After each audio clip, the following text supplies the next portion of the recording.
अस्सलाम वालेकुम, मैं हूं फैसल तारिड़। इस वीडियो के अंदर 3-4 बड़ी खबरें आपके सामने रखनी है कि कप्तान को कितना बड़ा झटका लगा है और पीटीआई की एक बड़ी विकेट गिर गई है। पंजाब असम्बली तहलील करने के हवाले से, एतमाद का वोट लेने के हवाले से पंजाब असम्बली का हंगामी तौर पे इजलास तलब किया गया है। इस हवाले से भी हम बात करेंगे। नेशनल सिक्योरिटी कमेटी का इजलास भी हो रहा है और आज फिर पीटीआई की और काफ लीग की पार्लिमानी पार्टी का इजलास भी है। इस हवाले से भी हम बात करेंगे और इलेक्शन की तैयारी और ख़ास तौर पे नवाज शरीफ और जरदारी के दरमियान कुछ हंगामी राब्ते हो रहे हैं, क्योंकि मैंने पहले भी 2 से 3 वीडियोस के अंदर जिक्र किया है कि पीडीएम के अंदर फड्डे पड़े हुए हैं। लेकिन इस वीडियो के अंदर सबसे अहम जो हिस्सा होगा, सुप्रीम कोर्ट के हमारे दोस्त, हमारे रिपोर्टर वसीम मलिक साहब से हम बात करेंगे, जो इस्लामाबाद हाई कोर्ट के अंदर एक अनहोनी हुई है, जो इस्लामाबाद हाई कोर्ट ने पूरी दुनिया को एक अजीबो गरीब मैसेज दिया है। उस हवाले से भी हम बात करेंगे। लेकिन सबसे पहले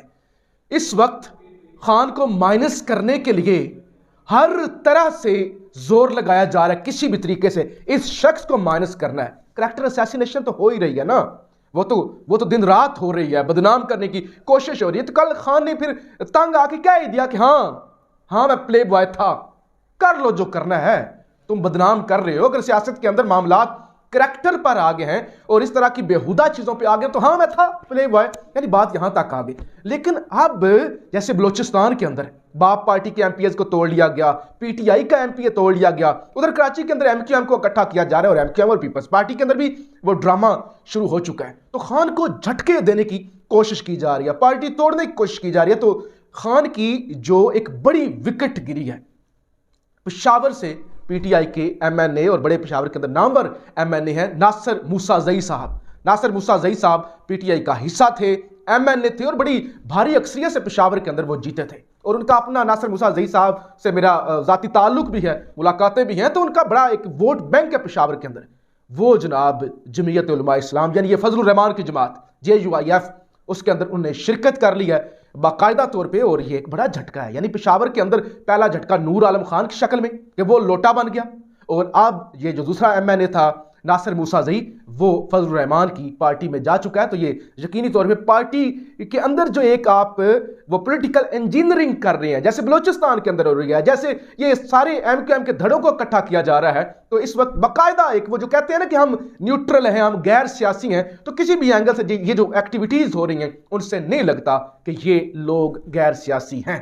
खैर जी, नेशनल सिक्योरिटी कमेटी का इजलास भी अभी तक उसका अलामिया जारी नहीं हुआ। अभी जब ये रिकॉर्डिंग हो रही है तो अभी शायद वो जो खबर, जो लास्ट खबर आई है उसके मुताबिक तो अभी तक वो इजलास चल रहा है, जिसमें तमाम मस्करी की आदत है, पॉलिटिकल की आदत है। और बात हो रही है दहशतगर्दी पे, दहशतगर्दी जो बढ़ रही है उसको कैसे काउंटर करना है। और सबसे बड़ी बात, जो मुल्क का बेड़ा गर्क हो चुका है, मैशत, यानी ये मैंने कभी अपनी जिंदगी में नहीं सुना था कि नेशनल सिक्योरिटी कमेटियों के इजलास होंगे, यानी फौजी क़यादत बैठेगी और बात मैशत पे होगी।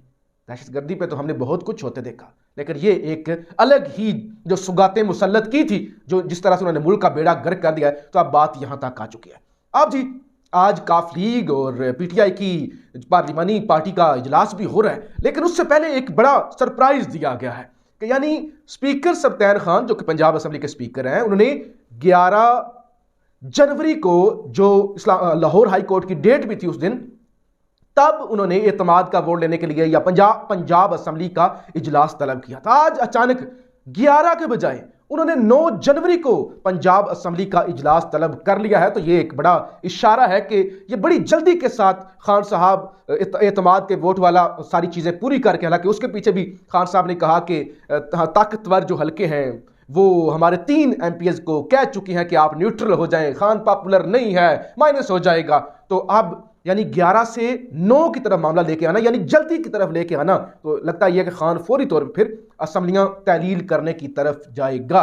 और असम्बलियां तहलील होंगी तो हो सकता है और अदम इस्तेकाम हो, पहले ही मैशत खराब है। और एक इम्पोर्टेड माफिया की जो ये पिछली भी जो नेशनल सिक्योरिटी कमेटी की मीटिंग हुई, और अब का भी नहीं पता, उसके अंदर भी उन्होंने सारी शिकायतें लगाई। उन्होंने कहा जो मुल्क का बेड़ा गर्क हो गया ना, जो हम भी मैशत नहीं संभाल सके, जिम्मेदार इमरान खान है। यानी वो कहते हैं हम जो 13-14 पार्टियां ना सारे तजर्बाकार हैं, हम तजर्बाकार तो बड़े हैं, लेकिन हम क्या करें, जिम्मेदार इमरान खान है, इमरान खान हमें चलने नहीं देता। यानी वहां पे भी इमरान खान पर सारा कि इसको माइनस करो, इसको खुडे लाइन लगाओ, यही इस वक्त सारी तबाही का जिम्मेदार है।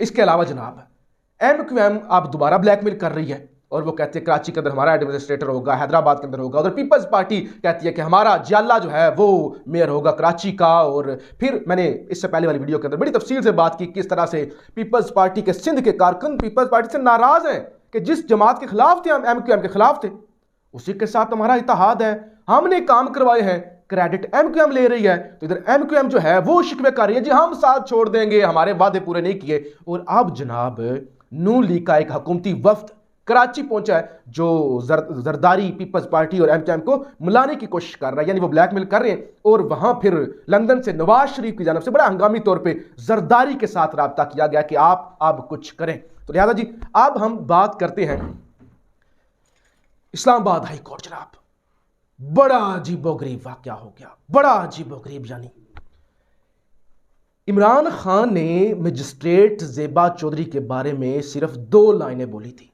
कि ज़ेबा चौधरी हम आप खिलाफ कार्रवाई करेंगे।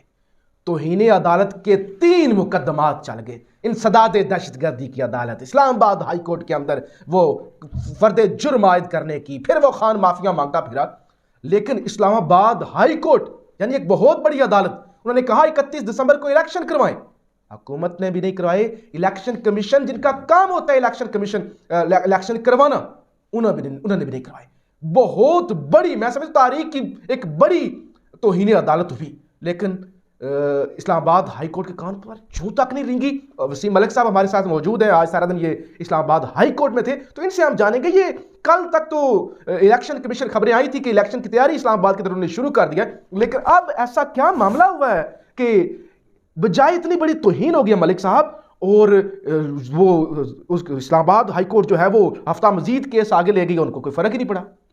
सबसे पहले ताड़ साहब बहुत शुक्रिया आपका। आजकल जब से मैं बुनियादी तौर पर जैसे हम अदालतें कवर करते हैं, इस्लामाबाद हाई कोर्ट से जब अतर मिनुल्लाह साहब को सुप्रीम कोर्ट भेजा गया था, उसी रोज़ इस्लामाबाद हाई कोर्ट लावारिस हो गया। लावारिस ऐसे ही है। और फिर क्या हुआ आपको याद होगा कि आप ना जाएं, जो 30 दिसंबर को एक सिंगल रुकनी बेंच ने एक फैसला दिया, उसे छोड़ दें। उससे पहले एक थोड़ी सी टाइमलाइन में आपको जल्दी से आपके ऑडियंस के लिए बता देता हूँ। 19 दिसंबर को इलेक्शन से 12 रोज कबल वफाकी हुकूमत एक नोटिस निकाल देती है। हाँ जी, ये 125 यूसीज बना रहे हैं, आबादी बढ़ चुकी है, और उसके बाद ही मेयर और डिप्टी मेयर का इंतखाब डायरेक्ट होगा। आगे चलें, 23 को फैसला आता है इसी इस्लामाबाद हाई कोर्ट से, इसी इस्लामाबाद हाई कोर्ट के चीफ जस्टिस आमिर फारूक साहब से, और वो इलेक्शन कमीशन का वो नोटिफिकेशन कलअदम करार दे देते हैं जिस पर इलेक्शन कमीशन ने कहा था कि नहीं, हमने वफाक का हुक्म नहीं मानना, 101 यूसीज पे इलेक्शन करवाने हैं। ऐसे ही है। उसके बाद फिर 27 को कहा जाता है कि इलेक्शन कमीशन फिर से फैसला करे, फैसला हो जाता है कि बल्दियाती इंतखाबात नहीं होंगे। फिर जमात इस्लामी और तहरीक इंसाफ आ जाते हैं हाई कोर्ट में।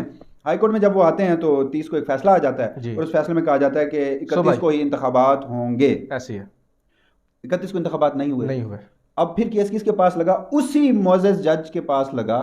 अच्छा, जिसने ये इंतखाबात मुलतवी किए थे, उसी के आर्डर को बुनियाद बनाकर इलेक्शन कमीशन ऑफ पाकिस्तान ने इंतखाबात मुलतवी किए थे।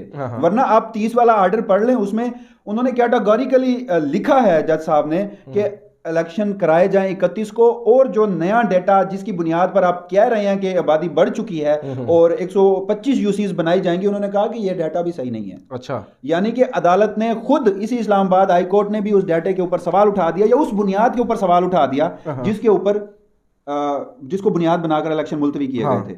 मगर एक बार फिर आमिर फारूक साहब की अदालत में लगा, और मेरे कहे को आप भी ज्यादा जाने, उनके पास तो है, सो मोटो पावर है, आप तो इन्हीं अदालत में किसी को बुला लेते हैं।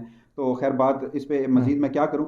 अब आपको एक और चीज भी बता देता हूं, इलेक्शन नहीं होने, ठीक है, बल्दियाती इलेक्शन नहीं होने, और आपको उसी दिन पता चल जाना चाहिए था जिस दिन 30 को ये आर्डर आया, और शाम को राना सनाउल्लाह साहब बैठकर फरमा रहे थे कि इंतखाबात जी हम तो 2 से 3 महीने बल्कि 4 महीने नहीं करवा सकते। मुझे एक बात बताएं, इलेक्शन कमीशन का काम है इंतखाबात करवाना, तो राना सनाउल्लाह साहब कौन होते हैं? क्योंकि ये फैसला हो चुका था। ऐसे है। अब तौहीन अदालत की आपने बात की, हाँ, तौहीन अदालत चीफ जस्टिस आमिर फारूक ने नोटिस लेना है ना, तौहीन अदालत का, जाहिर है चीफ जस्टिस है, उन्होंने नोटिस लेना है। तो अब लटका दिया गया मामला। अगर आज वो कोई फैसला दे देते, चाहे जिसके हाथ में देते, मुअत्तल ना करते, या कह देते कि ठीक है जी इंतखाबात लेट होंगे, हाँ। तो जो पाकिस्तान तहरीक इंसाफ और जमात इस्लामी के पास एक रास्ता था वो सुप्रीम कोर्ट चली जाती। हाँ। आपने वो फैसला ही नहीं दिया और फ्रीकैन को 9 जनवरी को नोटिस जारी कर दिया। चलो जी। कंटेम्प्ट की। अच्छा, अब दूसरी मजे की बात, उसी दिन हफ्ते के रोज हम सारा दिन इस्लामाबाद हाईकोर्ट में मौजूद थे क्योंकि जुम्मे को ऑर्डर आया और हफ्ते को इलेक्शन नहीं हुआ। इलेक्शन कमीशन ने उस फैसले के खिलाफ इंट्रा कोर्ट अपील दायर की, वो तो आज समाअत के लिए लग गई। जमात इस्लामी और पाकिस्तान तहरीक इंसाफ ने भी तौहीन अदालत की दरखास्तें जमा कराई हुई हैं, वो तो नहीं लगी। तो जब राना सनाउल्लाह साहब आकर फैसला कर देंगे,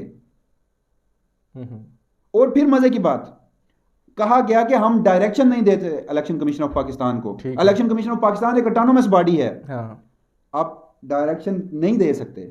तो आपके एक हाई कोर्ट के उसी मोअज़्ज़ज़ जज ने तो डायरेक्शन दी थी ना कि 31 को इंतखाबात कराए जाएं, और आप उस बंदे को डायरेक्शन नहीं दे सकते, सिकंदर सुल्तान राजा को डायरेक्शन नहीं दे सकते। 9 अप्रैल के बाद 12 ऐसे फैसले जो तो मैं आपको फिंगर टिप पे अभी बता सकता हूं इलेक्शन कमीशन ने दिए और इसी हाई कोर्ट से रिवर्स हुए। ठीक है। तो जब एक बंदे की बदनीयती साफ जाहिर हो रही है कि सिकंदर सुल्तान राजा साहब किसके लगाए हुए हैं, अब तो ये कहानियां खुल के आ गई है ना कि इमरान खान साहब को किसने नाम दिया था और उसके बैकिंग पे कौन खड़ा है। और जब वो बंदा आयन शिकनी कर रहा है तो उसके ऊपर अदालत अगर कहे कि वो आयन शिकनी के ऊपर भी अगर आप डायरेक्शन नहीं दे सकते तो फिर आप अदालत लगाए ना, बंद कर देना। अवाम के पास एक उम्मीद है, आज भी अदालतों के ऊपर अवाम की उम्मीद है। इस सब के बावजूद आपका और मेरा फड्डा होगा ना, मैं आपको कहूंगा कि मैं तुम्हें अदालत में देखूंगा। ऐसे ही है। मगर अगर ये करना है, आयन शिकनी के ऊपर भी अदालत डायरेक्शन नहीं दे सकती तो फिर अदालत बंद कर दे। जी बस वो साबित हो गया ना मलिक साहब कि ये 130वें नंबर पे, हम जो कहते हैं ना कि 130वें नंबर पे और बड़ा गुस्सा आता है इनको, तो ऐसे ही 130वें नंबर पे नहीं है। खैर, अदालतों के अंदर रात के 12 बजे भी अदालतें खुलेंगी अगर मसला इमरान खान का होगा, अगर इमरान खान के खिलाफ जाना होगा। ये तौहीन अदालत भी लगाएंगे, दहशतगर्दी के अदालतों के अंदर भी धक्के दिलवाएंगे, ज़ेबा चौधरी से माफ़ी भी मंगवाएंगे अगर मामला इमरान खान का होगा। और अपनी जब ये इंपोर्टेड माफिया की बात होगी, फिर चाहे अपनी तौहीन हो जाए, अपनी इज्जत उतर जाए, लेकिन कोई सो मोटो नहीं होगा, कोई जमहूरियत पर हमला हो गया। जी इलेक्शन जमहूरियत का मामला है, बेसिक मामला है। बात करूंगा जी जी। उसी फैसले को, इस्लामाबाद हाई कोर्ट के फैसले को इलेक्शन कमिश्नर ने भी जी जी और वफाकी हुकूमत और राना सनाउल्लाह ने भी जूते की नोक पे रखा है। ऐसे ही है। मगर उसके ऊपर तो इन्हें अदालत खुद से नोटिस लेना दूर की बात, जो फ्रीकैन जिन्हें आपने नोटिस आज जारी किए हैं पाकिस्तान तहरीक इंसाफ और जमात इस्लामी को, उन्होंने भी तो हफ्ते के रोज ही दरखास्तें दायर की थी ना तो इन्हें अदालत की। लेकिन नहीं, क्योंकि वो फैसला बल्दियाती इंतखाबात कराने का था तो शायद उस जज की तौहीन नहीं होती। बिल्कुल ऐसे ही है मलिक साहब, बहुत शुक्रिया आपका।